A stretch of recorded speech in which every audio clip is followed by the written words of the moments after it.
اعوذ باللہ من الشیطان اللعین الرجیم بسم اللہ الرحمن الرحیم الحمدللہ رب العالمین والصلاة والسلام علی سید الانبیاء والمرسلین سیدنا و نبینا و شفیعنا بالقاسم محمد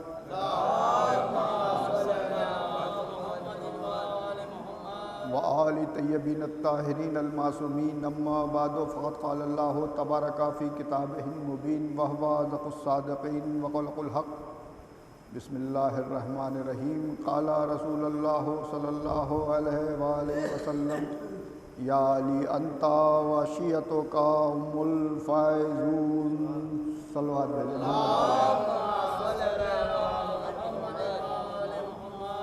اذان گرامی اذان ملت و تصدق خاک نالائن پائے شہزادی عالمیان جناب فاطمہ زہرا سلام اللہ علیہا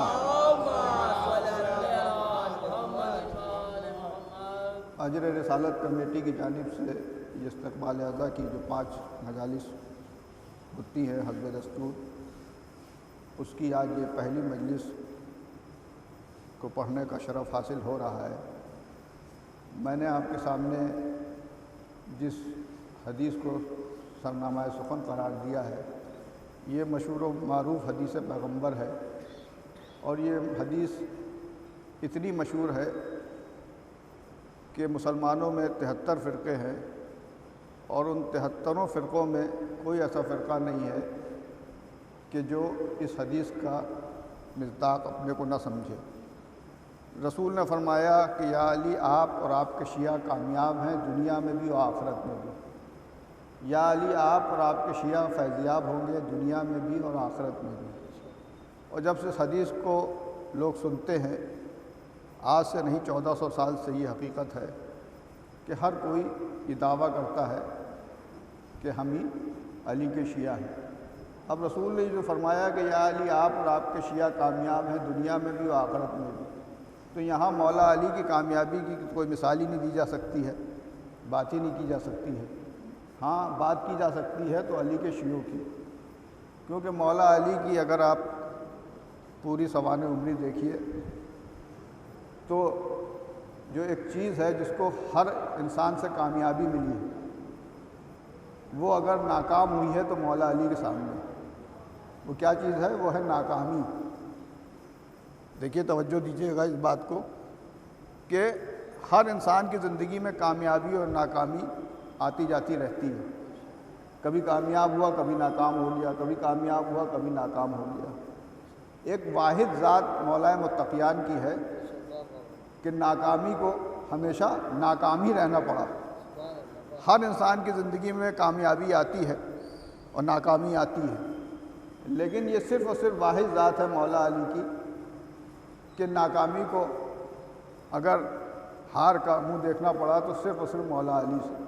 ایسی کامیاب زندگی ہے مولا علی کی کہ اگر ان کی فضیلتیں ان کی کامیابی کی بات کی جائے تو ابھی پوری رات گزر جائے اور پھر دن آئے اور پھر دن گزر جائے اور پھر رات گزر جائے، زندگی پوری گزر جائے گی لیکن ان کی کامیابیوں کی تفصیل بیان نہیں کی جا سکتی کہ مولا علی کیسے کامیاب ہے۔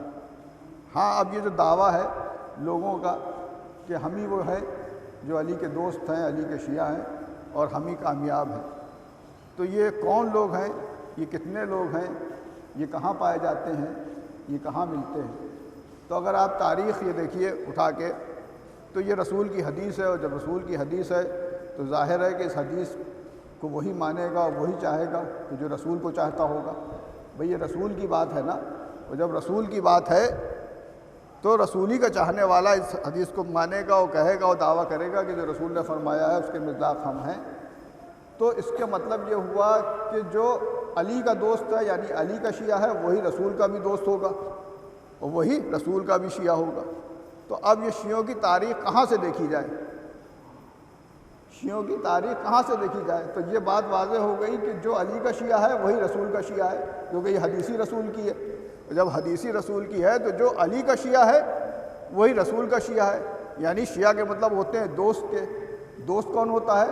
کہ جو ہر مصیبت میں آپ کے ساتھ شانہ بشانہ کھڑا رہے اور ہر خوشی میں آپ کے خوش ہو۔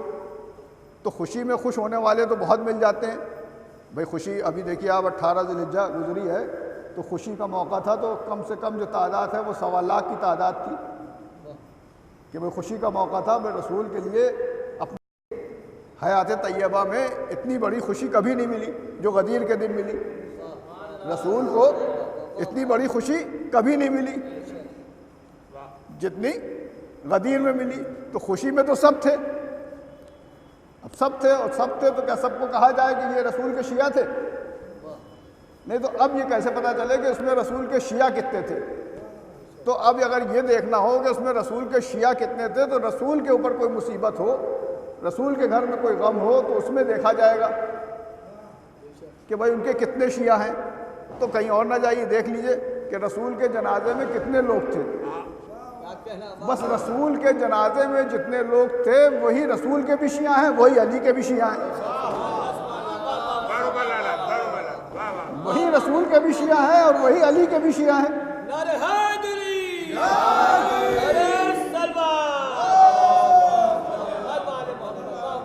اب تو یہ صاف ہو گئی بات، واضح ہو گئی بات کہ بھئی شیعہ کتنے ہیں، تو یہ ایک چیز کنفرم ہو گئی کہ شیعہ بہت تعداد میں کم ہیں۔ اچھا، یہ جو کم کا جو سلسلہ ہے یہ کہاں تک رہا؟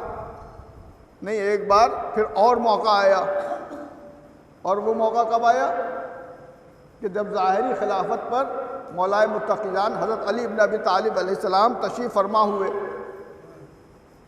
تو اب جب اتنی بڑی خلافت پر آ گئے تو جب کوئی کسی کے پاس حکومت ہو، اقتدار ہو تو سبھی اس کے دوست ہوتے ہیں۔ کون ایسا ہوتا ہے جو دوست نہ ہو؟ تو چلیے ہم نے مان لیا سب دوست تھے۔ اچھا، سب دوست تھے تو اب امتحان کی منزل کہاں پہ آئی؟ امتحان کی منزل آئی جنگ صفین کے بعد۔ بھئی جنگ صفینی میں کھل گیا کہ کتنے دوست ہیں۔ مجھے اتنی لمبی تاریخ میں نہیں جانا ہے، صرف آپ کو یہ بتانا ہے کہ کتنے شیعہ تھے، مطلب جو مولا علی کے ساتھ تھے وہ کیسے تھے، کیا ان کے شیعہ تھے، کیا ان کے دوست تھے؟ بھئی جب جنگ صفین میں کوئی مسئلہ حل نہیں ہوا تلوار کے زور سے، تو اب یہ ایک آواز اٹھی دونوں لشکروں میں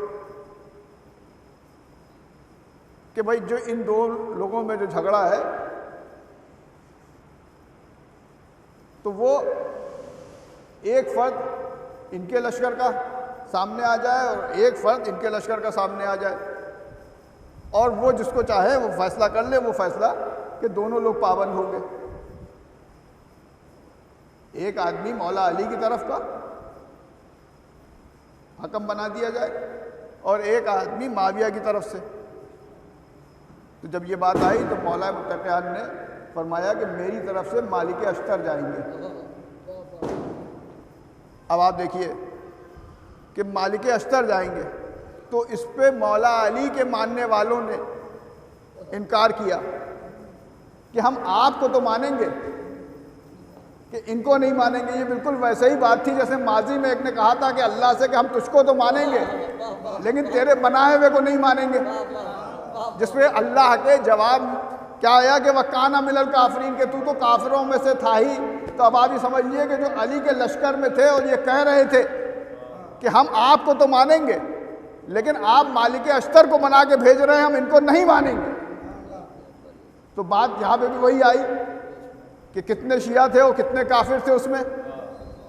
تو اس کے بعد مولا علی نے آپشن رکھا کہ چلو ٹھیک ہے بھائی، مالک اشتر سے تمہیں بغض ہے، عداوت ہے، تمہارے سمجھ میں نہیں آتے، تو عبداللہ ابن عباس کو ہم اپنی طرف سے بھیجنا چاہتے ہیں۔ تو کہا نہیں، یہ آپ کے عزیز ہیں، یہ آپ کے رشتہ دار ہیں، یہ آپ کے چچا زاد بھائی ہیں۔ تو اب مولا علی سمجھ گئے کہ یہ اپنی چاہتے ہیں، یہ وہی مزاج ہے جو بعد رسول ہوا تھا ایک جگہ اکٹھا ہو کے کہ یہ اپنے جیسا بنائیں گے کسی کو۔ تو کہا تم ہی لوگ فیصلہ کر لو، جب میری بات نہیں مان رہے ہو تو جس کو چاہے اس کو لے جاؤ اپنی طرف۔ تو اس میں ایک بہت بزرگ جن کو بڑا شوق تھا اپنے کو عالم دکھانے کا، بہت بڑی بقرات شخصیت ابو موسیٰ اشعری کو چنا گیا۔ یہ لمبی داڑھی، بڑی عبادت والے، اب سمجھ لیجیے آپ کہ علی کی معرفت نہیں رکھتے تو عبادت کیسی ہوگی. ان کو چنا گیا اور معاویہ کی طرف سے عمر عاص کو، معاویہ کی طرف سے عمر عاص کو، دونوں لوگ اکٹھا ہوئے. اب آپ دیکھیے کہ اگر علی کا شیعہ ہوتا ابو موسیٰ اشعری تو علی کا اطاعت گزار ہوتا، علی سے اپنی اطاعت کر پھر راضی نہ ہوتا کہ میں جس کو چاہوں گا وہ علی فیصلہ سنے. وہ تو یہ تو ثابت ہو گیا کہ یہ شیعہ نہیں تھا، یہ صاحب ایمان نہیں تھا. اور وہ گیا اور علی کے دشمن کی جو سب سے پہلے چیز جاتی ہے وہ کیا جاتی ہے؟ عقل. جس فیصلے کے لیے وہ گیا تھا تو عقل یا تو کہا جائے کہ تھی نہیں، اور یا تھی تو چھن گئی تھی. اور عمر عاص جیسا مکار و چالاک آدمی، اس نے کہا تو آپ تو بڑے عالم دین ہیں، لوگوں کو بڑا شوق ہوتا ہے نا کہ میری عزت افزائی علی کے مقابلے میں، علی کے حق میں فیصلہ کرنا ہے، علی کے لیے فیصلہ کرنا ہے، تو مجھے بلایا گیا ہے. تو عمر عاص کہتا ہے کہ ایسا کرتے ہیں کہ دونوں کو معزول کر دیتے ہیں. جو لوگ معاویہ کو مان رہے ہیں وہ معاویہ کو نہ مانے، جو علی کو مان رہے ہیں وہ علی کو نہ مانے، اور کسی تیسرے کا نام منتخب کر لیا جائے. تو اس کے پاس عقل تو تھی نہیں ابو موسیٰ اشعری کا. ہاں تو کہا کہ آپ علی کی طرف سے آئے ہیں اور آپ بزرگ ہیں، بڑے ہیں، آپ پہلے اعلان کر دیے کہ میں نے علی کو معزول کیا، اس کے بعد میں اعلان کر دوں گا کہ میں نے معاویہ کو معزول کیا. اس نے کہا کہ اس کے بعد میں اعلان کر دوں گا کہ میں نے معاویہ کو معزول کیا. یہ گئے اور مجمع کے سے مخاطب ہو کے کہا، ہاتھ میں ان کے دہنے ہاتھ میں انگوٹھی تھی، اور یہ انگوٹھی اتارتے ہوئے کہا کہ جس طریقے سے یہ میں انگوٹھی اتار رہا ہوں اسی طریقے سے میں نے علی کو خلافت سے اتار دیا. اور یہ کہا کہ یہ انگوٹھی اتاری. بس انہوں نے یہ کہا جا کے کہ جس طریقے سے میں یہ انگوٹھی اتار رہا ہوں اسی طریقے سے میں نے علی کو خلافت سے اتار دیا. اور اس کے بعد ہمارے عاص گیا، وہ تو تھا ہی، بزرگ بنا چکا تھا،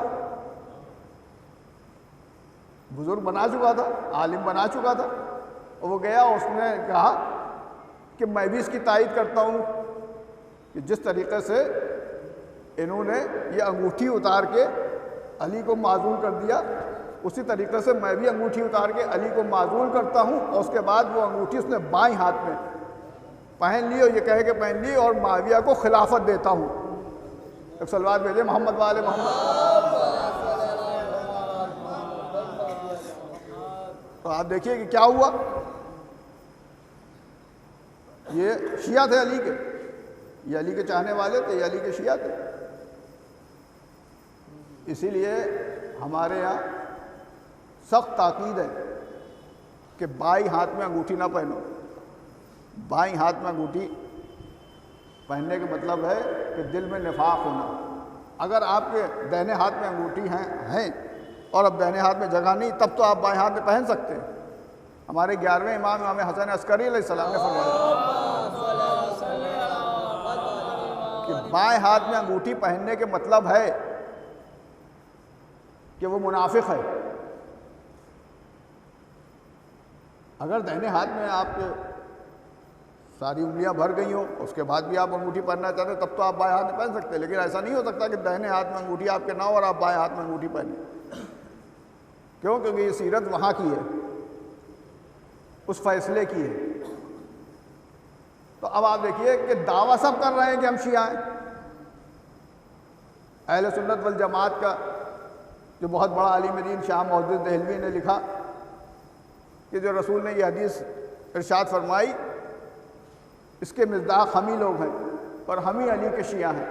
لیکن جب سے یہ رافضی اپنے کو شیعہ کہنے لگے ہیں تب سے ہم نے کہنا چھوڑ دیا. تو اگر تمہاری بات ہم یہ مان بھی لیں تو تمہارے ساتھ لگائے اہل سنت والجماعت. یہ کیا ہے اہل سنت والجماعت؟ اہل سنت والجماعت کیا ہے؟ جب معاویہ کو خلافت عمر عاص نے دے دی، تو اس کے بعد اس نے کیا کام کیا؟ پہلا کہ جمعے کی نمازوں میں ایسے لوگوں کو اپائنٹ کیا کہ جو مولا علی کی شان میں گستاخی کریں۔ اگر جمعہ پڑھانا ہے، حالانکہ جمعے کی فضیلت یہ رسول نے فرمایا کہ جب تک میری اور میرے آل پہ درود نہ بھیجو نماز قبول ہو ہی نہیں سکتی ہے۔ تو 70,000 مصلوں سے مولا علی کی شان میں گستاخی ہوتی تھی، اور یہ سلسلہ شاہ عبدالعزیز کے زمانے میں ختم ہوا، لیکن اس کے بعد بھی علی سے بغض، جو لوگ دعویٰ کر رہے ہیں کہ علی کے شیعہ ہیں، علی سے بغض کیسے رکھتے تھے کہ کھلم کھلا علی کی شان میں گستاخیاں کرتے تھے، اور اس کے بعد جو گستاخیاں کرتے تھے اس میں ایسا نہیں تھا، جو ان کے ساتھ لوگ ہوتے تھے ان سے دریافت کرتے تھے، حل اتا اہل سنہ، یعنی جو وہ سنت وہاں پہ قائم ہوئی تھی ابو موسیٰ اشعری اور عمر عاص کے بیچ میں، تم اس سنت کو مانتے ہو؟ تو اس کے جواب میں دوسرا کہتا تھا کہ انا اہل سنہ، یعنی میں اہل سنت ہوں۔ سنی کون سا سنی ہوں؟ جو صفین کے بعد جو فیصلہ ہوا تھا اس فیصلے کو میں مانتا ہوں۔ تو سنی کسے کہتے ہیں؟ کہ جس نے اس فیصلے کو مانا جو مولا علی کے خلاف کیا گیا تھا۔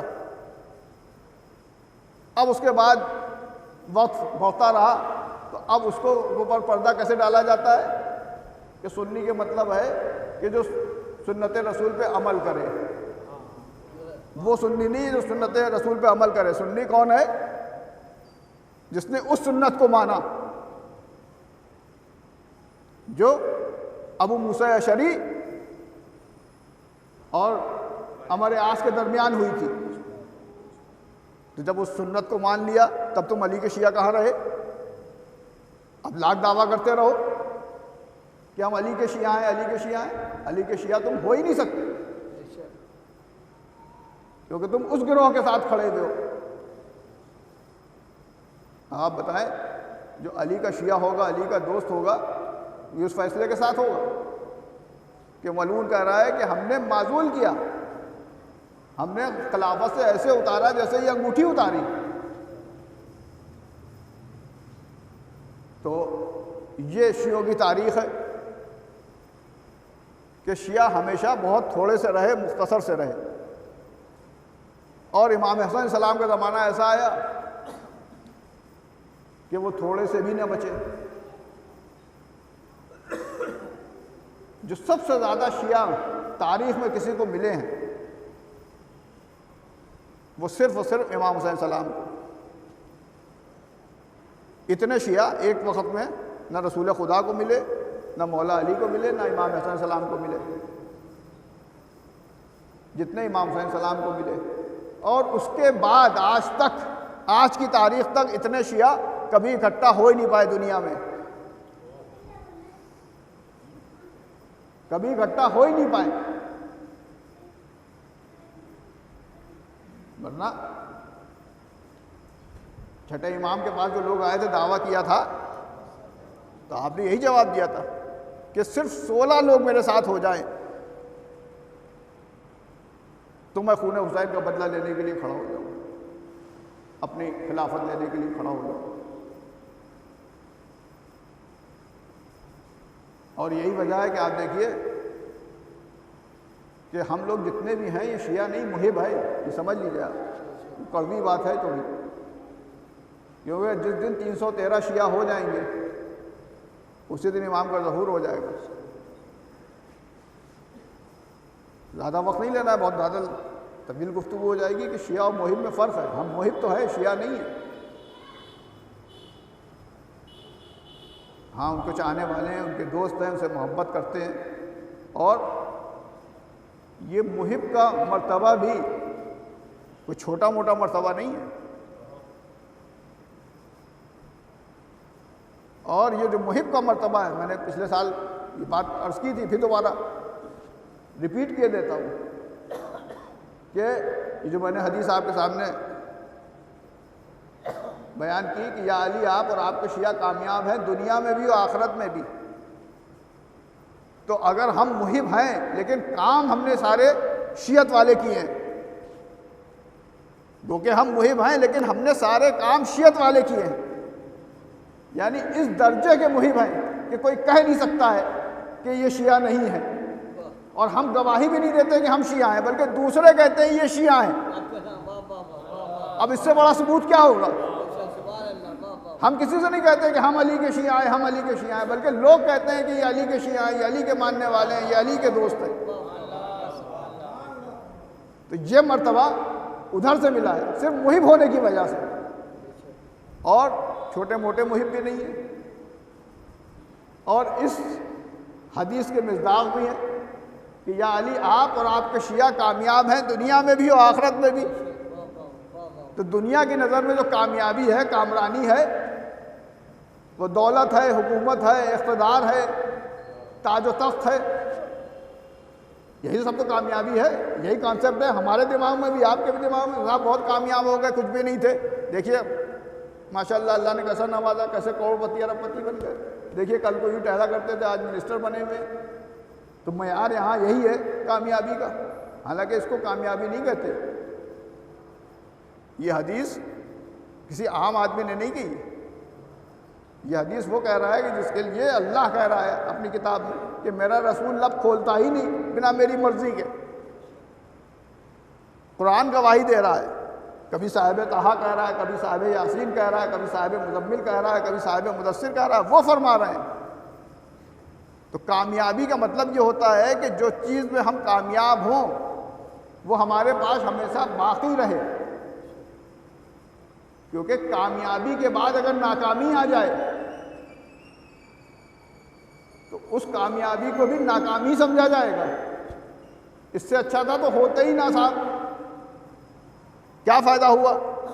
تو آپ دیکھیے تاریخ اٹھا کے کہ اگر کامیابی دولت ہے، حکومت ہے، اقتدار ہے، تاج و تخت ہے،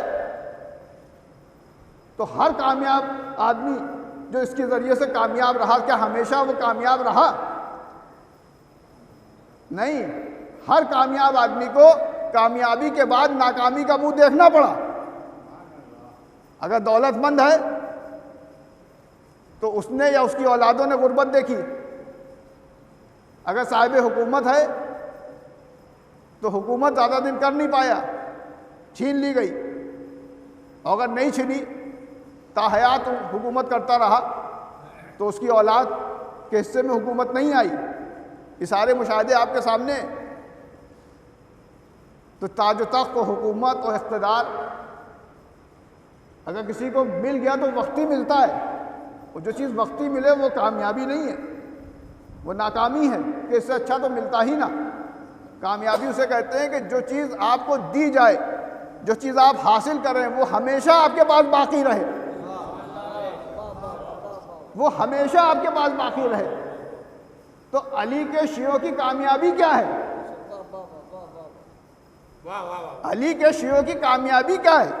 اما یہ کیا سوال کر رہے ہو کہ علی کے شیعوں کی کامیابی کیا ہے؟ ارے علی کے شیعوں کی کامیابی یہی تو ہے کہ وہ علی کے شیعہ ہیں، وہ آج بھی شیعہ ہیں، وہ کل بھی شیعہ تھے، وہ کل بھی شیعہ رہیں گے. یعنی کامیابی ان کے پاس آج بھی ہے، کل بھی تھی اور کل بھی رہے گی. ایک صلوات بھیجے محمد والے محمد.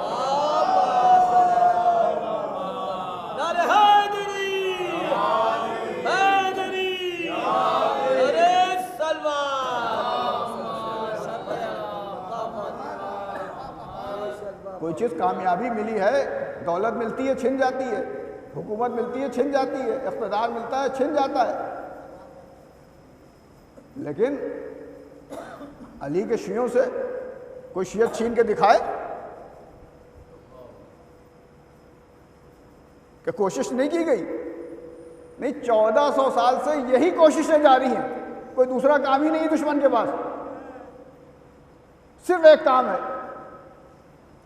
کہ علی کے شیعوں کو کیسے ختم کیا جائے، ان کی دوستی کو کیسے ختم کیا جائے، ان کی محبت کو کیسے ختم کیا جائے، کس طریقے سے ان کی دلوں سے علی کی محبت کو نکال لیا جائے. 1400 سال سے یہی کوششیں جاری ہیں. لیکن آپ بتا دیجئے کہ کہیں پہ رتی برابر بھی ذرا سا بھی کوئی کامیابی کسی کو ملی ہو؟ مال و دولت کے ذریعے سے محبت چھینی جانے کی کوشش کی گئی، اقتدار دے کے چھیننے کی کوشش کی گئی، حکومتیں دے کے چھیننے کی کوشش کی گئی، لیکن کوئی علی کا شیعہ بکا نہیں۔ خالی یہ نہیں ہے، یہ تو اچھی اچھی باتیں ہیں، نہیں، ظلم کر کے یہ دولت چھیننے کی کوشش کی گئی۔ علی کے شیعوں کے خون سے گارے بنائے گئے لیکن نہیں چھین پائے، خاندان کے خاندان تباہ کر دیے گئے لیکن نہیں چھین پائے، علی کی محبت کو نہیں نکال پائے۔ ہاں یہ بات اور ہے کہ زبان سے اظہار کرنا چھوڑ دیا، لیکن جیسی شدت تھی محبت کی دلوں میں ویسے ہی رہی باقی۔ بھئی 1400 سال کی تاریخ آپ اٹھا کے دیکھ لیجئے کہ کون سا ایسا ظلم تھا یا کون سی ایسی کوشش تھی کہ جو نہیں کی گئی کہ کسی طریقے سے ان کو مٹا دیا جائے۔ اور بھی کوششیں کی گئی، یہ فلاں کے شیعہ ہیں، یہ علی کے شیعہ ہیں، تو وہ فلاں کے شیعہ ہیں، وہ فلاں کے شیعہ ہیں۔ یہ لفظ بھی کام نہ آیا، اس میں بھی ناکام رہے کہ چلیے علی کے اتنے شیعہ ہیں تو ہمارے اتنے شیعہ ہیں، ہمارے ماننے والے کے اتنے شیعہ ہیں، نہیں، وہ لفظ بھی گیا۔ آج جو شیعہ پہچانا جاتا ہے وہ علی کے نام سے پہچانا جاتا ہے۔ شیعہ کون ہے؟ علی کے شیعہ۔ تو 1400 سال سے علی کے شیعہ باقی ہیں اور قیامت تک باقی رہیں گے۔ یہی علی کے شیعوں کی کامیابی و کامرانی ہے کہ جو کامیابی مل گئی وہ کوئی چھین نہیں سکتا ہے، وہ کامیابی کوئی چھین نہیں سکتا۔ اور مبارکباد کے لائق ہیں وہ لوگ کہ جو مشہور ہیں، اس بات پہ ہمیں فخر ہے کہ صاحب ہندوستان میں جو عزاداری کا مرکز ہے وہ لکھنؤ ہے۔ لکھنؤ نے سب سے زیادہ شیعت کو فروغ دیا ہے۔ جو بزرگ ہیں وہ بہتر جانتے ہیں، اجاز ماموں بیٹھے ہیں، عسکری بھائی بیٹھے ہیں، مختار صاحب بیٹھے ہیں، یہ سب لوگ بہتر جانتے ہیں، اعلیٰ حضرت صاحب بیٹھے ہیں، لیکن جو بچے ہیں ان کے لیے میں یہ بات عرض کر رہا ہوں کہ لوگوں کو معلوم ہی نہیں، تاریخی نہیں کہ صاحب عزاداری کا مرکز کیوں ہے، عزاداری کا مرکز کیوں ہے، لوگ جانتے ہی نہیں ہیں۔ لکھنؤ کی عزاداری لکھنؤ کی عزاداری نہیں تھی، جو پورے دنیا میں عزاداری کو فروغ ملا وہ لکھنؤ سے ملا ہے۔ مجلس شام غریبہ کی ایجاد لکھنؤ سے ہوئی ہے، ایران عراق سے نہیں ہوئی ہے۔ جمعے کی شروعات لکھنؤ سے ہوئی ہے۔ آج جو ہمارا اصلی گڑھ کہلاتا ہے وہ عراق کہلاتا ہے، نجف، قم، مشہد، وہیں سے سب علماء تشریف لاتے ہیں علم حاصل کر کے۔ لیکن ایک وقت ایسا تھا وہاں ان کی مدد ہوتی ہے، تو ایک وقت ایسا تھا جو آج آپ دیکھیے جن علماء کو شہریہ ملتا ہے ایران و عراق سے، یہ شروعات کس نے کی، کہاں سے ہوئی؟ یہ لکھنؤ سے ہوئی۔ پہلے لکھنؤ سے پوری دنیا میں شہریہ بٹتا تھا۔ میرے پاس ثبوت موجود ہے، تصویروں سمیت کتاب موجود ہے، جن صاحب کو دیکھنا ہو دیکھ سکتا ہے۔ یہ جو کربلا معلیٰ کی تعمیر ہوئی یہ لکھنؤ والوں نے کرائی ہے۔ یہ جو نجف اور کربلا اور مشہد میں سڑکیں بنی یہ لکھنؤ والوں نے بنوائی۔ لکھنؤ والوں سے مطلب ہے شاہان اودھ۔ جو روزے بنے، جو روزے تعمیر ہوئے، یہاں سے پیسہ گیا۔ جو وہاں نہریں بنی وہ یہاں سے پیسے گئے، جو وہاں سڑکیں بنی وہ یہاں سے پیسے گئے۔ اسی لیے لکھنؤ عزاداری کا مرکز کہلاتا ہے۔ اس لیے تھوڑی کہ خالی لکھنؤ میں جو لوگ رہتے ہیں وہ عزاداری کرتے ہیں، نہیں، عزاداری کو فروغ دیا لکھنؤ نے، اور جو فروغ دیا ہے تو قیامت تک کہلائے گا، کیونکہ دور بیچ بیچ میں ایسے آتے رہے۔ بنی عباسیہ کا دور، اس کے بعد متوکل ملعون کا دور کہ سب کچھ ختم کر دیا، سب کچھ بسمار کر دیا، لیکن شیعہ جو تھے وہ دبے رہے، کچلے رہے، لیکن جہاں ان کو موقع ملا وہ ابھر کے آ گئے کہ ہم کل بھی زندہ تھے، ہم آج بھی زندہ ہیں۔ تو عزیزان گرامی علی کے شیعہ، علی کی محبت یہ نہ مٹ سکتی ہے چاہے جتنی مٹانے کی کوشش کی جائے، یہ وعدہ ہے، اور اس میں ہمیں فخر بھی نہیں کرنا چاہیے، غرور بھی نہیں کرنا چاہیے، گھمنڈ بھی نہیں کرنا چاہیے، کیونکہ یہ جو لڑائی ہم لڑ رہے ہیں اس میں ہمارا کوئی رول نہیں ہے، بلکہ ادھر سے مدد مل رہی ہے، ادھر سے مدد مل رہی ہے تو ہم یہ لڑ پا رہے ہیں۔ یعنی مدد ملنے کا مطلب یہ ہے کہ جو ہماری محبت ہے وہ ادھر سے قبول بھی ہے، جو ہماری محبت ہے وہ ادھر سے قبول بھی ہے۔ اور عزیزان گرامی آپ یہ دیکھیے، یہ بات میں نے پڑھی تھی پچھلے سال کہ کوئی اگر 100 سال پرانی چیز ہو جائے، 200 سال پرانی چیز ہو جائے، 300 سال پرانی چیز ہو جائے تو صاحب کہتے ہیں لوگ اینٹیک ہے۔ یہ اینٹیک کے مطلب کیا ہوتے ہیں کہ صاحب اب اس کی کوئی قیمت ہی نہیں رہی، جس کی یہ چیز ہے وہ جتنا چاہے مانگ لے اگر آپ کو لینا ہے۔ پہلی بات تو اینٹیک کوئی بیچتا نہیں ہے، اور دوسری شرط یہ ہے کہ وہ جتنا بھی قیمت مانگ لے تو آپ کو دینا ہوگا، تبھی آپ کی ہو سکتی ہے۔ تو 100 سال پرانی چیز، 200 سال پرانی چیز، 300 سال پرانی چیز، 400 سال پرانی چیز تو آپ نے دیکھی ہوگی لوگوں کے یہاں کہ صاحب یہ ہمارے یہاں 400 سال پرانی چیز ہے، یہ 300 سال پرانی چیز ہے، یہ 500 سال پرانی چیز ہے۔ لیکن ہمارے پاس جو چیز ہے وہ 100 سال پرانی نہیں، 200 سال پرانی نہیں، 300 سال پرانی نہیں، بلکہ 1400 سال پرانی چیز ہے۔ کہ صاحب کیا چیز ہے؟ کہ علی کی محبت جو ہمارے دلوں میں ہے۔ دنیا میں کوئی ایسی چیز نہیں ہوگی جو 1400 سال پرانی ہو، اور ہم نے اس کو سنبھال کے رکھا کہ صاحب کسی کیا گئے تو کہا یہ میرے یہاں بھی ایک سگار میز ہے کہ صاحب ہاں یہ میرے دادا کے زمانے کی تھی، کہا وہ لائے تھے، کہاں شاید وہی لائے تھے، ان کے باپ لائے تھے، ہاں اتنی پرانی ہے۔ تو معلوم ہوا کہ ہمارے دادا کی تھی یا پردادا کی تھی، تو پردادا سے لے کے ہم تک نے سنبھال کے رکھا، اور آج وہ باقی ہے، اسی لیے اینٹیک ہے۔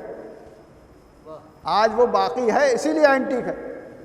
تو ابھی جب 100 سال اور 200 سال پرانی چیز کوئی باقی رکھی جائے تو وہ اینٹیک ہو جاتی ہے، تو جس کے پاس 1400 سال پرانی چیز ہو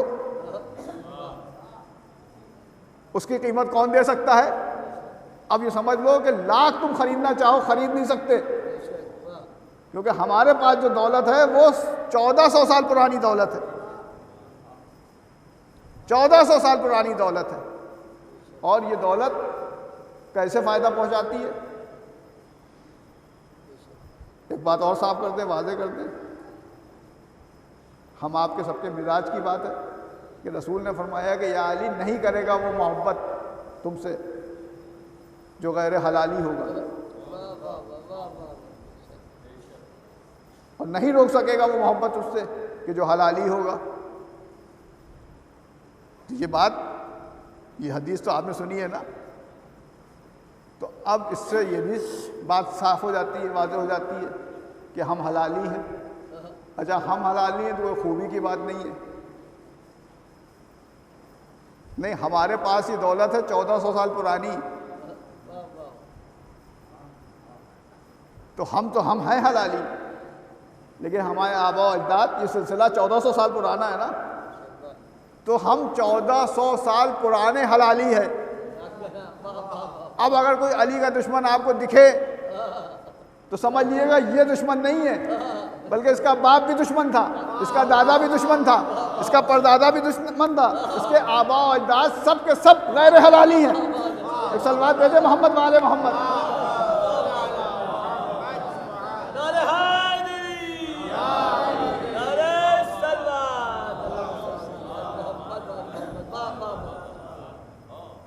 یہ ہے علی کی محبت۔ بس میں نے بات مختصر کی آپ کے سامنے، دیکھیے یہاں تک تو میں لے آیا آپ کو، اور علی کی محبت کے امتحانات ہیں۔ مولا علی نے فرمایا عقل کوئی شے نہیں، تجربات کے مجموعے کو عقل کہتے ہیں۔ اور آپ ہسٹری پڑھیے، کسی اور کی نہ پڑھیے، اپنے آباء و اجداد کی پڑھیے، اپنے باپ داداؤں کی پڑھیے، اور پھر آپ دیکھیے گا کہ کیسے کیسے انہوں نے قربانیاں دیں۔ کیا کیا نقصانات ان کو پہنچے۔ اسی لیے امام نے فرمایا ہے کہ دنیا میں جو سب سے سخت ترین چیز ہے وہ ہے ہماری محبت۔ سب سے مشکل عمل اگر دنیا میں کوئی ہے، جتنے بھی عمل ہیں دنیا میں، اس میں سب سے مشکل عمل جو ہے وہ ہے ہماری محبت۔ لیکن ہماری ہر مشکل میں مشکل کشا نے ساتھ دیا اور ہم ثابت قدم رہے، اور کوئی یہ دولت چھین نہیں پایا۔ اب تک یہ دولت کوئی چھین نہیں پایا۔ اب اس میں الگ الگ طریقے سے ہمارے آباء و اجداد نے قربانیاں دیں۔ کسی کو قتل کیا گیا، کسی کا گھر لوٹ لیا گیا، کوئی بے وطن ہو گیا۔ بھائی جو ہندوستان میں سادات آئے وہ بے وطنی کی وجہ سے تو آئے تھے، اپنی جان بچا کے آئے تھے، بڑی بڑی قربانیاں دی۔ کیسی کیسی قربانیاں دی، پڑھیے آپ مصائب الشیعہ پڑھیے، اس کے بعد کی بہت سی اور کتابیں آپ پڑھیے شیعوں کی تاریخ کہ کیا کیا قربانیاں دی۔ تو ہر دور میں شیعوں کے امتحانات ہوئے ہیں، ہر دور میں شیعوں کے امتحانات ہوئے ہیں۔ تو ہم یہ سمجھ رہے ہیں کہ ہر دور والے نے، یعنی ہمارے باپ و داداؤں پر داداؤں سکر داداؤں انہوں نے سب نے امتحان دیے، ہمیں کوئی امتحان نہیں دینا ہے۔ نہیں، یہ ہماری غلط فہمی ہے۔ امتحانات کے طریقے ہر دور میں بدلتے رہے۔ دنیا نے مولا علی کی محبت میں ہر طرح کا امتحان لیا، اور 100 سال 50 سال میں امتحانات کے طریقے بدلتے رہے۔ بس یہ بہت ضروری بات تھی جو آپ تک پہنچانی تھی۔ تو اس دور میں بھی اب امتحانات کے طریقے تھوڑے اور بدل گئے۔ جب علی کے دشمن ہار گئے کہ کسی طریقے سے ان سے جیت سکتے ہی نہیں، تو اب انہوں نے ایک حربہ اور تیار کیا، نیا حربہ، کہ ان شیعوں میں آپس میں پھوٹ ڈلواؤ، ان شیعوں میں آپس میں پھوٹ ڈلواؤ۔ اور وہ کامیاب بھی ہو رہے ہیں، اور اس کے لیے ایک شیطان بھی موجود ہے، واٹس ایپ اور فیس بک، اور اس میں ہر آدمی ثابت کرنے میں لگا ہوا ہے کہ میں بڑا شیعہ یا تو بڑا شیعہ، میں بڑا شیعہ یا تو بڑا شیعہ۔ تو عزیزان گرامی، اگر آپ یہ بات کر رہے ہیں کہ میں بڑا شیعہ یا تو بڑا شیعہ، میں بڑا مولائی کہ تو بڑا مولائی، اور میں بڑا ملنگ کہ تو بڑا ملنگ، تو اگر یہ بات صحیح ہے تو میں ممبر پہ آنا چھوڑ دوں گا۔ 1400 سال میں آپ کسی شیعہ کو دکھا دیجئے، چاہے رسول خدا کے صحابی ہوں، چاہے مولا علی کے صحابی ہوں، چاہے امام حسن امام حسین سلام کے صحابی ہوں، چاہے ہمارے یہ 11 اماموں کا سلسلہ ان کے صحابی ہوں، کہ کسی نے ایک دوسرے سے، کسی شیعہ نے یہ بحث کی ہو کہ میں بڑا شیعہ یا تو بڑا شیعہ۔ جن کو رسول نے بتایا بھی بڑا، ان کی بھی ایک مثال آپ نہیں دے سکتے کہ سلمان فارسی کہیں کہ میں ایمان کے 10 درجے میں، تم کیا جانتے ہو ابو ذر؟ اور جو محبت کا جذبہ میرے اندر ہے وہ تمہارے میں کہاں ہو سکتا ہے؟ کہ جن سلمان فارسی ابو ذر سے کمپٹیشن کریں اور ابو ذر مقداد سے کمپٹیشن کریں، تو یہ وبا کہاں سے آ گئی؟ اور اس وبا کو چلانے کے لیے کچھ نئے نئے طریقے بھی استعمال ہو رہے ہیں، کچھ نئی نئی حدیثیں بھی گڑھی جا رہی ہیں، کچھ نئی نئی باتیں بھی کی جا رہی ہیں، کچھ نام بھی دیے جا رہے ہیں۔ تو یہ لفظ شیعہ مٹانے کے چکر میں، تو یہ شیعہ لفظ جو ہے وہ ہم سے کوئی چھین نہیں پایا، لیکن اب آپس ہی میں نام دینے لگے کہ صاحب یہ تو ملنگ ہے، اور یہ تو اخباری ہیں، اور یہ تو فلاں ہیں، اور یہ تو فلاں ہے۔ ارے بھائی، ہم آج بھی شیعہ تھے، کل بھی شیعہ ہے، اور کل بھی شیعہ ہی رہیں گے، اور ہمارا عقیدہ وہی ہے جو ہمارے باپ کا تھا، جو ہمارے دادا کا تھا، جو ہمارے پردادا کا تھا۔ ان سے کم تو ہو سکتا ہے، ان سے زیادہ نہیں تھا، تبھی ہم تک یہ عقیدہ آیا ہے۔ اگر ہم یہ سمجھ رہے ہیں کہ نہیں ہم نئے شیعہ ہیں، ہمارے جیسا کوئی شیعہ ہی نہیں ہے، تب حقیقت میں شیعت سے باہر نکل جائیں گے۔ نہیں، ہم ویسے ہی شیعہ ہیں جیسے ہمارے باپ دادا شیعہ تھے، اور ہمارا بھی وہی عقیدہ ہے جو ہمارے باپ دادا کا عقیدہ تھا۔ اب ایک نئی وبا چلی ہے جوانوں میں کہ جیسے وہ شیعہ ہیں ویسا کوئی شیعہ ہی نہیں ہے۔ اور اس کے کچھ وہ بھی دکھاتے ہیں، نئے نئے طریقے کے کام ہو رہے ہیں، کچھ کڑے پہنے میں ہیں، کچھ بالیاں پہنے میں ہیں، کچھ بالکل. تو اب دامن وقت میں گنجائش کی بہت زیادہ ہو گیا ہے. تو یہ کہ کچھ لوگ صوفیت سے ملا رہے ہیں شیعت کو، حالانکہ صوفیت سب سے بڑی دشمن ہے شیعت کی. انشاءاللہ کسی اور مجلس میں آپ کے سامنے بات عرض کروں گا. تو ہم شیعہ تھے اور شیعہ ہے اور شیعہ ہی رہیں گے.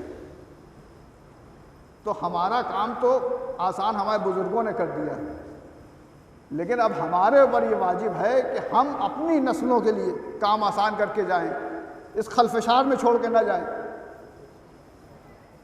کہ ہماری نسلیں برباد ہوں. ہمیں وہی پیغام دینا ہے جو ہمارے باپ نے ہم کو دیا تھا اپنی اولاد کو، جو ہمارے دادا نے دیا تھا ہمارے باپ کو. وہی پیغام اور وہی عقیدہ اور وہی محبت چھوڑ کے اپنے بچوں کے دلوں میں جانا ہے. اس کے اوپر سب سے زیادہ غور و فکر کرنے کی ضرورت ہے، کیونکہ اس وقت جو دشمنوں کا حربہ ہے وہ یہی ہے بس. اب نہ کوئی تلوار لے کے آ رہا ہے، نہ کوئی بندوق لے کے آ رہا ہے. اب یہ مکاری اور عیاری کا یہ حربہ چلا ہے. تو ہم لوگوں کے دور میں ہمارا امتحان یہ ہے کہ اس سے ہم جیت جائیں. اللہ اور جو نئے نئے لفظ ہم کو دیے جا رہے ہیں اس سے ہم بچیں کہ نئے نئے لفظ ہمیں نہ دیے جائیں، بلکہ ہم وہی رہیں جو ہمارے باپ تھے، جو ہمارے دادا تھے. گرامی، یہ شیعت یہ ہمارے بزرگوں کی 1400 سال کی محنت ہے، اور یہ جو 1400 سال کی محنت ہے، اس محنت کے اوپر جو محنت ہے وہ آقا حسین کی محنت ہے. ورنہ کیا ضرورت تھی، کیا پریشانی تھی، کیا دقت تھی؟ اگر چاہتے تو واقعات کربلا کو آقا حسین سمیٹ بھی سکتے تھے، اتنی قربانیاں نہ دیتے، اتنی قربانیاں نہ دیتے. نہیں، یہ جو اتنی بھی قربانیاں دی ہیں، جو بات میں اپنے موضوع سے نہیں ہٹاؤں، آپ یہ بتا دیجئے کہ یہ قربانیاں کس لیے دی، کس چیز پہ دی؟ علی کی محبت اور علی کی ولایت پہ دی. اور اس کے باوجود منبر پر لوگ آگے کہہ رہے ہیں کہ آقا حسین نے نماز کے لیے جان قربان کر دی، اور روزے کے لیے اور شریعت کے لیے. ارے نماز اور روزہ اور شریعت ان کی محتاج ہے، یہ شریعت کے محتاج نہیں ہے. شریعت ان کی محتاج ہے، شریعت نہیں، دین ان کا محتاج ہے. آج جو دین ہے وہ امام حسین السلام کی، اور اس کو واضح کر دیا. اس کے بعد بھی منبر پہ آ کے یہ بات کہتے ہیں کہ آقا حسین نے پوچھ لیا کہ تم مجھے کیوں قتل کرنا چاہتے ہو؟ کسی ایک نے کہا کہ نماز کی وجہ سے معاذ اللہ، روزے کی وجہ سے معاذ اللہ. نہیں، ایک ہی جواب آ رہا تھا دشمنوں کا کہ آپ سے ہمیں کوئی شکایت نہیں، آپ سے کوئی لڑائی جھگڑا نہیں، ہم آپ کے باپ کے بغض میں آپ کو قتل کرنا چاہتے ہیں. تو علی کی دشمنی کس طریقے سے لوگوں کے دلوں میں تھی؟ تو جس طریقے سے علی کی دشمنی تھی، اسی طریقے سے علی کی دوستی بھی تھی، علی کی محبت بھی تھی. ہاں، کم ضرور تھی، بہت کم تھی. لیکن آپ یہ بتائیے جیت کس کی ہوئی؟ دشمنی کی جیت ہوئی یا محبت کی جیت ہوئی؟ آج پوری دنیا میں جو یزیدی ہے بھی وہ کتراتا ہے، بچتا ہے، کہتا ہے کہ میں یزیدی ہوں یا یزید سے میرا کوئی تعلق ہے. کون ہارا؟ کس کی جیت ہوئی؟ تو آپ یہ سمجھ لیجئے، یہ آپ کی حوصلہ افزائی کے لیے، اپنی حوصلہ افزائی کے لیے، کہ ہم چاہے تعداد میں جتنے بھی کم کیوں نہ ہوں، جیت ہمیشہ ہماری ہی ہوگی. یہ 1400 سال کی تاریخ اٹھا کے دیکھ لیجئے آپ، اور خود واقعات کربلا اٹھا کے دیکھ لیجئے کہ جیت کس کی ہوئی. اور جن لوگوں کو یہ خیال ہے کہ جیت یزید کی ہوئی، تو کیا کہ جیت ہوئی؟ جو حکومت تھی وہ باقی رہ پائی؟ یا جو لوگ علی کی دشمنی میں آئے تھے، کس لیے آئے تھے؟ حکومتوں کے چکر میں آئے تھے. کسی ایک کو حکومت نصیب ہوئی؟ کسی ایک کو حکومت ملی؟ نہیں. جیت ہمیشہ حق کی ہوتی ہے. اور جو ان لوگوں نے قربانیاں دی اس وقت دی، بالکل رینڈم فیصلہ کرنا ہے کہ ادھر جانا ہے کہ ادھر جانا ہے. ہم کو تو اتنی مہلت اللہ نے دی ہے، اتنی مہلت دی کہ 1400 سال کی ہم نے تاریخ دیکھ لی ہے، تب ہم سمجھ رہے ہیں کہ ادھر جانا ہے ادھر جانا ہے. لیکن جن کو اسی وقت فیصلہ کرنا تھا، جنہوں نے کوئی تاریخ نہیں دیکھی تھی، جنہوں نے صرف خوف دیکھا تھا، جن کے پاس کوئی مشاہدہ نہیں تھا، کوئی تجربہ نہیں تھا، یا اس پار آئیں یا اس پار آئیں، ہم اور آپ 1400 سال سے تاریخ دیکھ رہے ہیں اور حق کو اس طرح سے پہچان گئے ہیں. ان کو مہلت نہیں ملی تھی، ان کو فوراً کا فوراً فیصلہ کرنا تھا. اور جب فوراً کا فوراً فیصلہ کرنا تھا، اسی لیے آقا نے فرمایا کہ جیسے ساتھی مجھے ملے میرے نانا کو نہیں ملے، جیسے ساتھی مجھے ملے میرے بابا کو نہیں ملے، جیسے ساتھی مجھے ملے میرے بھیا حسن کو نہیں ملے، کہ ایسے ساتھی تھے کہ فوراً کا فوراً فیصلہ کیا اور حق کی طرف آ گئے. تو ہم کو تو اس فیصلے کے لیے پوری عمر مل گئی، پوری اپنے بزرگوں کی زندگیاں مل گئی، بہت آسانی سے مل گیا. اور یہ بھی افسوس کی بات ہے کہ جو چیز آسانی سے مل جاتی ہے اس کی اہمیت کم ہو جاتی ہے. نہیں، آپ سوچئے، تصور کیجئے، اللہ نگامی یہ استقبال عطا کی مجلسیں ہے. حالانکہ کربلا کا آغاز تو 9 ذی الحجہ کو ہو گیا. اگر یہ بیچ میں غدیر نہ ہوتی تو میرے خیال سے پھر یہ سلسلہ تبھی سے ہو جاتا. لیکن کربلا ہوئی تھی غدیر کے لیے. اور امام نے فرمایا بھی، ہمارے 8ویں امام نے فرمایا بھی، جب لوگوں نے پوچھا کہ آپ بے چین کیوں ہو جاتے ہیں، آپ بار بار پوچھتے ہیں اس ماہ، کئی بار آپ نے پوچھا کہ اب محرم کے چاند میں کتنے دن باقی ہیں، محرم کے چاند میں کتنے دن باقی ہیں، تو کہ آپ بے چین کیوں ہو جاتے ہیں؟ کہ میں سوچتا ہوں کہ جس طریقے سے لوگوں نے غدیر کو بھلا دیا اسی طریقے سے کربلا کو نہ بھلا دیا. عزیزوں، پہلی قربانی تو 9 ذی الحجہ کو ہو گئی. وہ کس کی قربانی؟ جناب مسلم کی قربانی. جناب مسلم کوفے میں شہید ہو گئے، اور اس کے بعد ابھی آپ نے 2 دن قبل پسران مسلم کی بھی شہادت میں شرکت کی، مجلس برپا کی. میں سلسلہ کہاں سے شروع کروں؟ اسی آغاز سے شروع کیا دیتا ہوں کہ عزیزوں، جناب مسلم جب مولا مکے سے چلے تو اپنی طاقتوں کو گھٹاتے ہوئے چلے، اور جناب مسلم کو کوفے کی طرف روانہ کیا کہ تم کوفے جاؤ، دیکھو کہ حالات کیسے ہیں، کیا میرا وہاں جانا بہتر ہوگا کہ نہیں ہوگا. جناب مسلم نکلے تو ایک منظر دیکھا کہ ایک صیاد ایک ہرنی کو ذبح کر رہا ہے. بس یہ منظر دیکھ کے واپس آ گئے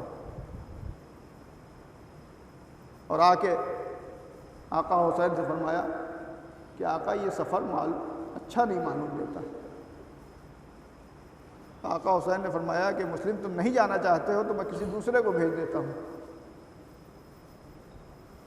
تو عجیب فکرے کہے جناب مسلم نے کہ آقا نہیں، جانا تو میں چاہتا ہوں، جاؤں گا میں ہی، لیکن پتہ نہیں کیوں دل یہ کہہ رہا ہے کہ یہ ہماری اور آپ کی آخری ملاقات ہے. آقا تو جانتے ہیں کہ آخری ملاقات ہے، بس جو یہ فکرے کہے تو جناب مسلم کو گلے لگا کہ اتنا روئے دونوں بھائی کہ غش آ گیا. اور جب یہ خبر خیمے میں پہنچی تو جناب مسلم کی زوجہ جو آقا ابو الفضل عباس کی حقیقی بہن تھی، ان کے پاس 2 پسر بیٹھے، محمد و ابراہیم. اور جب ان کو یہ پتہ چلا کہ اکیلے سفر سے میرا شوہر پریشان ہو رہا ہے، تو جناب مسلم کی دل جوئی کے لیے انہوں نے ان دونوں بیٹوں کو بھیج دیا. میں کہوں گا شہزادی، آپ کو پتہ ہے ان بچوں کا حشر کیا ہو؟ عزیزو، یہ دونوں بچے جناب مسلم کے ساتھ گئے، لیکن ان کے اوپر کیسا مصیبتوں کا پہاڑ ٹوٹا. اب یہ بات یہ آئی ہے تو میں آپ کے سامنے انہی بچوں کا ذکر کیے دیتا ہوں. کہ جناب مسلم کی شہادت کے بعد یہ دونوں بچے قید کر لیے گئے اور 1 سال تک قید میں رہے. اور وہ قید بھی کیسی تھی کہ 24 گھنٹے میں صرف ایک بار 2 کوزہ آب اور 2 روٹیاں آتی تھیں. اور ابن زاد ملعون کا حکم تھا کہ قطعی کوئی ان بچوں سے بات تک نہ کرے. یہ دونوں بچے بنا سحری کے روزہ رکھتے تھے اور افطار میں ایک روٹی اور ایک کوزہ آب، بس یہ ان کی زندگی تھی. یہ 30 دن کے روزے نہیں تھے، یہ پورے 1 سال کے روزے تھے. تو ایک دن ایک چھوٹے بھائی نے بڑے بھائی سے کہا کہ بھیا کیا ہماری پوری زندگی اسی قید خانے میں کٹ جائے گی؟ تو بڑا بھائی کہتا ہے کہ بھائی دیکھو ہم نے کتنی بار کوشش کی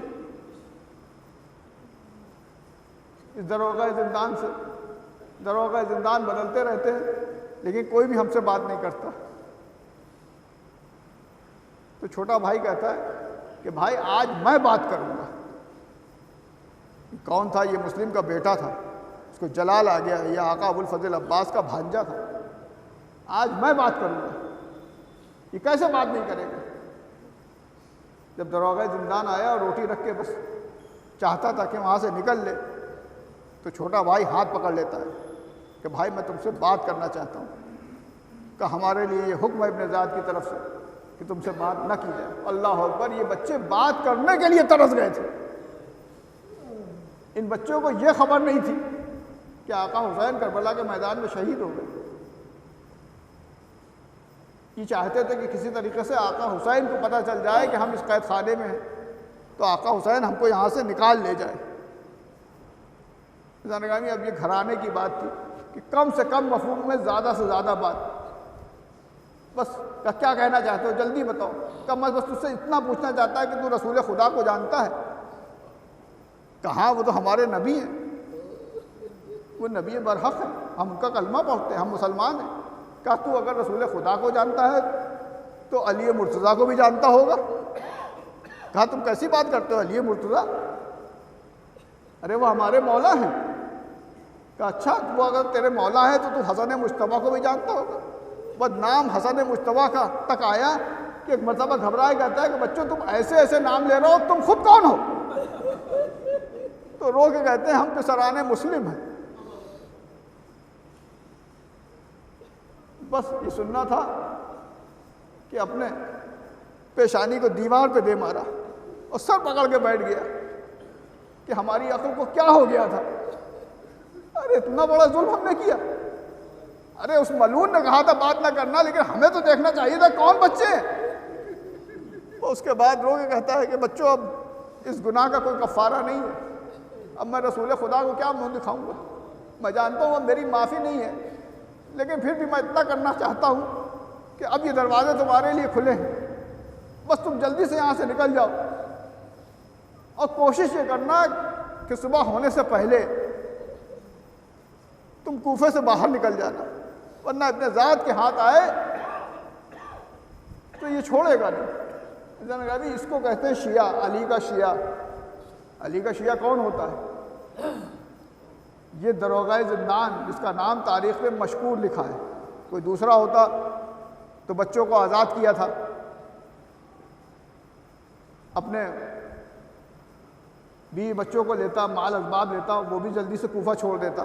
نہیں، یہ ڈٹا رہا کہ اس ملعون نے مجھ سے ایسا کام لیا، ابھی تو اس سے 2 باتیں کرنی ہیں. لوگوں نے ابن ذات کو خبر کی، اس کو گرفتار کر کے لایا گیا. وہ کہتا ہے تم نے بچوں کو آزاد کر دیا. کہ ملعون تم مجھ سے ہی پوچھ رہا بچوں کو آزاد کر دیا؟ ارے تو نے مجھ سے ایسا کام لیا، اب محمد مصطفیٰ کو میں کیا منہ دکھاؤں گا؟ اب میری بخشش ہو پائے گی؟ تیری بخشش ہوگی نہیں ہوگی، لیکن تجھے معلوم ہے کہ یہاں تجھے کیا سزا ملے گی؟ کہ مجھے یہاں کی سزا کا کوئی ڈر نہیں، مجھے خوف ہے تو اب آخرت کا خوف ہے. بھئی ابن زاد ملعون حکم دیتا ہے کہ اس کو 500 کوڑے مارے جائیں. جب پہلا کوڑا پڑا تو کہا اللہ اکبر. جب دوسرا کوڑا پڑا کہ یا رسول اللہ آپ کی محبت میں اور آپ کی آل کی محبت میں کوڑے کھاتا ہوں. جب تیسرا کوڑا پڑا تو کہا یا علی مدد، کہ کوڑوں پہ کوڑے کھاتا رہا اور دم توڑ دیا۔ میں کہوں گا مشکور، تم نے بچوں کو آزاد کر دیا، کیا بچے اپنی ماں تک پہنچے؟ کیا اپنی ماں تک پہنچے؟ نہیں، پوری رات کوفے کی گلیوں میں بھٹکتے رہے لیکن باہر نہ نکل سکے۔ گرامی مجھے پوری تفسیر نہیں پڑھنی، آپ جانتے ہیں حارث ملعون نے پھر بچوں کو کیسے گرفتار کیا اور اس کے بعد کس طرح سے قتل کیا۔ زوجہ درمیان میں آئی تو چاہا کہ اس کا بھی کام تمام کر دے، لیکن بچے کہنے لگے کہ نہیں، تو کیوں جان دیتی؟ کہ بچوں کاش میں تمہیں مہمان نہ کرتی۔ اے بچوں، اب میں کیسے سرخرو ہوں گی، میں کیسے بخشی جاؤں گی، میری وجہ سے تم قتل ہو رہے ہو۔ بچے کہتے ہیں کہ نہیں، ہم نے اپنے بابا کو خواب میں دیکھا ہے اور بابا ہمیں بلا رہے ہیں اور ہم ضامن ہوتے ہیں کہ بغیر تجھے لیے جنت میں نہیں جائیں گے، بس تو ہمارا ایک چھوٹا سا کام کر دینا، کام تو بڑا ہے لیکن اگر تو کر سکتی ہے تو یہ کر دینا۔ کہ کیا؟ کہ جب ہم قتل کر دیے جائے تو ہماری یہ خوب بھرے کرتے اتار کے کسی بھی طریقے سے ہماری ماں تک پہنچا دینا، تاکہ ہماری ماں کو یقین آ جائے کہ اب ہم اس دنیا میں نہیں رہے۔ حکم یہ ہے شریعت کا کہ جانور کے سامنے جانور کو ذبح نہ کیا جائے، اور اس ملعون نے دونوں کو قتل کیا۔ اب آپ ہی سمجھ لیجیے، اندازہ لگا لیجیے، میں نے پوری شہادت چھوڑ دی، آپ اس سے اندازہ لگا لیجیے کہ بچے کیسے تھے۔ جب ان بچوں کے سر کاٹ کے یہ حارث ملعون ابن ذات کے دربار میں پہنچا ہے تو ابن ذات اپنے تخت سے 3 بار اٹھا اور 3 بار بیٹھا، اور اس کے بعد کہتا ہے کہ حارث میں ہی سمجھتا تھا کہ پوری دنیا میں مجھ سے بڑا سنگ دل کوئی نہیں ہے، مجھ سے بڑا کوئی پتھر دل نہیں ہے، لیکن تو مجھ سے بھی بڑا پتھر دل نکلا۔ ارے تو نے ایسے خوبصورت بچوں کو قتل کر دیا، ایسے معصوم بچوں کو قتل کر دیا۔ عزیزو، جب ابن ذات ملعون یہ گواہی دے رہا ہے کہ یہ ایسے خوبصورت بچے اور ایسے معصوم بچے، اور اس کے بعد اس ملعون کا بھی حشر یہی ہوا۔ علی کا دشمن کبھی پنپ نہیں پاتا کہ ابن ذات نے اس کو جلادوں کو حکم دیا کہ اس کو بھی قتل کر دو اسی وقت، اور وہ حارث ملعون قتل کیا گیا۔ لیکن آپ اس سے اندازہ لگا لیجئے کہ جب اتنا سنگ دل، اتنا ظالم یہ کہہ رہا ہے کہ ایسے خوبصورت بچے، ایسے پیارے بچے، تو ماں کے لیے کیسے بچے ہوں گے وہ؟ گرامی بس 2 یا 3 منٹ کی زحمت ہے۔ آقا ابو الفضل عباس کی وفا کے چرچے تو بڑے عام ہیں، بڑے سنے ہیں آپ نے، لیکن آپ جانتے ہیں کہ ان بچوں کی جو ماں تھی وہ آقا ابو الفضل عباس کی حقیقی بہن تھی۔ آقا ابو الفضل عباس کی وفا کے تو چرچے بہت ہیں، کیونکہ ام البنین کے بیٹے ہیں۔ تو اگر آقا ابو الفضل عباس ام البنین کے بیٹے ہیں تو زوجہ مسلم بھی تو ام البنین کی بیٹی ہیں۔ ہاں عزیزو، کربلا کے میدان میں عاشور کے دن جناب مسلم کے یہ 2 بچے تھے اور 2 بچے کربلا میں آئے تھے۔ آپ جانتے ہیں جب تمام انصار شہید ہو گئے تو عزیزوں کی باری آئی، اور جب عزیزوں کی باری آئی تو سب سے پہلے کس نے آقا حسین پہ جان نثار کی؟ کس نے قربانی دی؟ کسی اور نے نہیں دی، جناب مسلم کے جو 2 بچے تھے انہوں نے دی۔ اس کا سبب کیا ہے کہ جب خیمے میں کوہرام مچا کہ تمام انصار شہید ہو گئے، اب عزیز آقا حسین پہ قربانی دے، تو سب سے پہلے زوجہ مسلم ان دونوں بچوں کو لے کے آقا حسین کی خدمت میں آئے، اور خدمت میں آ کے کہا کہ آقا ان کی قربانی کو قبول کر لیجئے۔ بس آقا حسین نے جو منظر دیکھا تو ٹھہر گئے، سکتے میں آ گئے۔ کیوں آ گئے؟ کیونکہ یہ کون تھی؟ یہ رشتے میں تو آقا حسین کی بہن تھی، لیکن بہن نہیں تھی۔ جس طریقے سے آقا ابو الفضل عباس کو اپنی آغوش میں پالا تھا، اسی طریقے سے اس بہن کو بھی پالا تھا، اس بچی کو بھی پالا تھا۔ ایک مرتبہ رو کے فرماتے ہیں کہ اے بچی ابھی تمہارا وارث کوفے میں قتل کیا گیا، اس کے ساتھ تمہارے 2 بچے گئے تھے جن کی کوئی خبر نہیں۔ اے بچی اب اگر تمہارے پاس کوئی سرمایہ ہے تو یہی 2 بچے ہیں۔ عزیزوں آپ جواب سنیں گے، ان شہزادی کا جواب سنیں گے۔ بس یہ سننا تھا کہ آقا حسین کے قدموں میں سر رکھ دیے کہ آقا میں جانتی ہوں کہ میرا وارث مارا گیا، آقا میں جانتی ہوں کہ میرے 2 بچے میرے وارث کے ساتھ گئے تھے جو واپس نہیں آئے، لیکن آقا یہ نہیں ہو سکتا کہ شہزادی زینب کے بچے شہید ہو جائیں اور کنیز کے بچے زندہ رہیں۔ آقا اس کو قبول کر لیجئے۔ عزیزوں سب سے پہلے جن بچوں نے قربانی دی آقا حسین کو وہ یہ 2 بچے تھے، لیکن ماں کو بڑی ڈھارس تھی، ماں کو بڑا آسرا تھا کہ شاید میرے وہ 2 بچے جو میرے وارث کے ساتھ گئے تھے وہ مجھے واپس مل جائیں۔ جب یہ قافلہ کوفے پہنچا ہے تو یہ بی بی ہر طرف نگاہیں دیکھ کے صرف یہ دیکھنا چاہتی تھی کہ کاش کہیں میرے بچے دکھ جائیں، کاش کوئی میرے بچوں کی خبر دے دے۔ جہاں بھی موقع ملا دریافت کرنے کی کوشش کی کہ کسی کو ان کے بچے کی خبر ہے، لیکن کوئی خبر نہ ملی۔ عزیزوں کیونکہ بچے تو 1 سال تک قید خانے میں رہے، اس کے بعد شہید کر دیے گئے۔ وہ مومنہ خوب بھرے کرتے اتارتی ہے اور صبح و شام جا نماز میں وہ خوب بھرے کرتے رکھتی اور ہر نماز کے بعد گریا کرتی کہ بچوں کاش میں تمہیں مہمان نہ کرتی، بچوں میری وجہ سے تمہاری جان گئی۔ پھر اس کو موقع ملا، یہ مدینے پہنچی، مدینے پہنچ گئی، پوچھا کہ آقا حسین کا گھر کہاں ہے؟ تو لوگوں نے بتایا کہ اس جانب چلی جا، جس گھر سے گریہ کی آواز آئے، جس سے گھر سے رونے کی آواز آئے، وہی سمجھ لینا گھر حسین کا ہے، کیونکہ وہ لٹا ہوا قافلہ آزاد ہو کے مدینے آیا ہے۔ لوگ تعزیت کے لیے آ رہے ہیں، لوگ پرسے کے لیے آ رہے ہیں۔ بس یہ ایک جانب بڑھی، ایک گھر سے آواز آ رہی تھی، کوئی کہہ رہا تھا واہ حسینہ، کوئی کہہ رہا تھا واہ علی اکبرہ، کوئی کہہ رہا تھا واہ محمدہ۔ بس یہ سمجھ گئی کہ یہی گھر حسین کا ہے۔ گھر کے اندر داخل ہوئی تو دیکھا کہ ایک بلند قامت بی بی ہے جو آگے بڑھتی ہے، بڑھ کے کہتی ہے کہ بی بی کیا میرے بھاجائے کا، کیا میرے بھائی کا پرسہ دینے آئی ہوں؟ یہ رو کے کہتی ہے کہ ہاں کوفے سے آ رہی ہوں آپ کے ماجائے کا پرسہ دینے۔ آپ کون؟ کہا مجھے زینب کہتے ہیں۔ کہا آپ ہی شہزادی زینب ہے؟ رو کے فرماتی کہ ہاں میں ہی زینب ہوں۔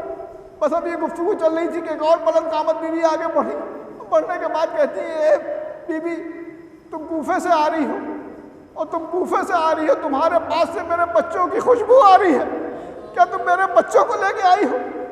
ایک مرتبہ یہ کہتی ہے کہ آپ زوجہ مسلم ہیں؟ کہاں میں بیوہ مسلم ہوں۔ میں سننا تھا کہ وہ رومال نکالا، رومال کو کھولا تو خوب بھرے کرتے نکالے، کہ بچوں کو تو نہیں لائی ہوں، بچوں کے یہ خوب بھرے کرتے لائی ہوں۔ میں یہ کرتے دیکھے بڑی حسرت سے مارے، اور اس کے بعد شہزادی زینب کے سامنے آئی، آگے کہا کہ شہزادی میرے 2 بچے کربلا میں شہید ہوئے، ان 2 بچوں میں بڑا آسرا تھا کہ یہ مل جائیں گے، یہ میرے پاس آ جائیں گے۔ اے شہزادی یہ 2 بچے نہیں آئے بلکہ ان کے خوب بھرے کرتے آئے۔ اللہ لعنت اللہ علی القوم الظالمین، سلام الذین لم تنقلب انقلبوا انا للہ